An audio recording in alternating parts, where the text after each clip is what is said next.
The Joe Rogan Experience. Do you think that people will put up with that, though? I mean, Some is people are this putting how up with this, America breaks up? Does it become the pro open and pro closed states, and then we just divorce? Well, this is what's happening. Yeah. It's right wing, left wing. Left wing people want the government to take care of everything. They want everybody to get checks, and they want everybody to stay home forever until there's a cure. It's not going to be a cure. This is something that's going to be around. And we might have herd immunity and might be able to wipe it out that way. Right. But this is not something that they can just spray away or inject away. Right. So this is something, well, hopefully one day they'll have some sort of a real treatment, whether it's a vaccine or whatever it is. We're probably going to have to take a vaccine every couple of years or every year or something like that. It's not. None of this is good. I mean, you get the flu shot if you get it, and it's not going to keep you from getting the flu.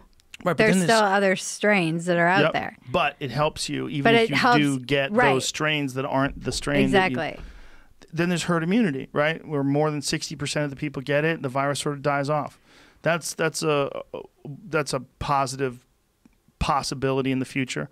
But there's people that want to get back to work, and there's people that don't want anyone to go anywhere. And it's become this sort of, again, this ideological battleground where the people that want to go back to work, you're putting dollars over money. You know, like someone said, you're going to be the richest man in the cemetery to Elon Musk because he wants to open up his factory. Like, what are you talking about? Like, are we going to be just stay home forever? Are we going to be scared of everything? Why would you drive when you know how many people die in driving accidents? Yeah. Stay home. Don't do anything. And I think this has put,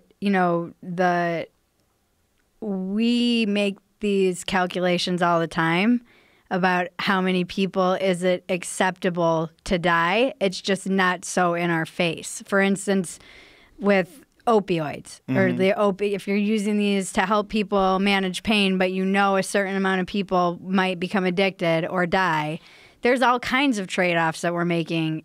Driving, another good example. So we're constantly making these cost-benefit analysis in our society. It's just not usually you have to make it. Right. Now it's like you have to be part of the person who's saying, am I going to be... But it's also, there's so much false information or confusing information. And I come back to what we started talking about. I don't know that a lot of people know who to believe. And if you just believe your tribe, it's much easier. I think if I was just like gobbling up all the CNN or gobbling up all the Fox, I would be happy little frickin' no nihilism Bridget. Or you'd be angry wanting to overthrow the government, not wanting to... get things back to the way things used to be. Or I'd be terrified and not leaving my house because I was worried that I was going to get... There's all those things. But if you just look at the raw numbers, and this doesn't discount any of the deaths, doesn't discount the tragedy. I know people are like, but my grandma, but my friend. I know a guy. He was young. Everybody knows a guy. You're right. But if you just look at the overall numbers, this is not what we thought it was going to be. It's really simple. And this is why you want to move. Yeah, I don't like that they're telling me that you have to stay home. Yeah. I don't like that they're telling me you have to wear a mask when you go outside. No, if I'm around people and you want me to wear a mask in a business or something like that, okay. Yeah. I'm fine with that. Until everything settles down and we figure this out, okay. But you can't tell me I leave the house, I have to put a mask on. What about if I walk around in my backyard? Do I have to have a mask on? What does that mean? I mean, yeah. If I'm running on a trail, I have to run on a trail with a mask on? The fuck out of here. And this is stupid. In your ideal way to transition back, what would it be? What would it look like? Let people take risks. Yeah. Let people do what they want to do. But educate them. Educate them in terms of their immune system. Educate them in terms of like, here's where it could go bad. This is why you need to wash your hands. Like one of the things I said is that women were getting it less than men. And people are like, why? I'm like, because we're gross. We don't wash. We're fucking disgusting. So guys are picking their nose after they're touching a faucet and other people touched it. And is that why they're getting it more? It could be a bunch of factors. Okay. But I would guarantee that one of them is that men are gross. Yes, men are gross. Yeah, I guarantee you that has to play some sort of a part in it. Yeah. Yeah, I mean, it's been somebody, I think a writer, I forget her name, Megan, she had a tweet. She said it's a black light. It's a black light on like the sperm-filled hotel room, basically, the pandemic. It's just revealed like all of these institutional failures and all Yes. of the structural failures and all of the ideological battleground is up to 11 now. And I find that most people are wrestling and don't know really what to do, but I think most people are grown up enough to want to be able to take that risk for themselves. I walk around and I see all these businesses. I'm like, how are these businesses going to come back? They're not going to. We're Yeah. going to lose like 40% of them. Look, I think you got to let people make their own decisions. And the decision you've already made has already cost something. It's cost businesses. It's cost a lot. It's cost a lot of people's livelihoods. So it's not like there's no loss here. There's a loss here. And if you don't think there's a loss of life, talk to people that are dealing with suicide. I know a guy who talked to this sheriff, and he was saying that they Everyone used to knows have. a guy. I do. Everyone does. They were saying that he used to deal with 1 suicide a week. Now he's dealing with 5 a day. Wow. Yeah. Really? Yes. Holy shit. Yeah.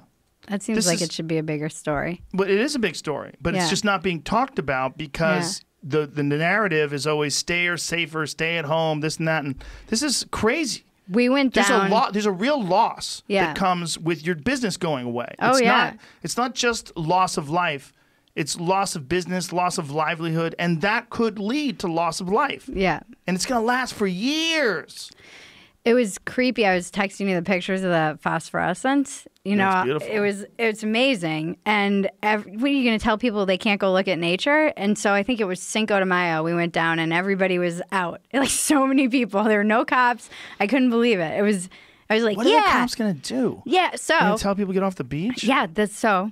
So that night, everyone's wearing masks. Everyone's responsible, socially distancing. It was fine. It was really cool. It was chill. You could tell everyone was going crazy, stir crazy. People were partying because it was Cinco de Mayo. It was awesome. I'm like, yeah, good job, California. I went down the next day, and it appears the word had got out.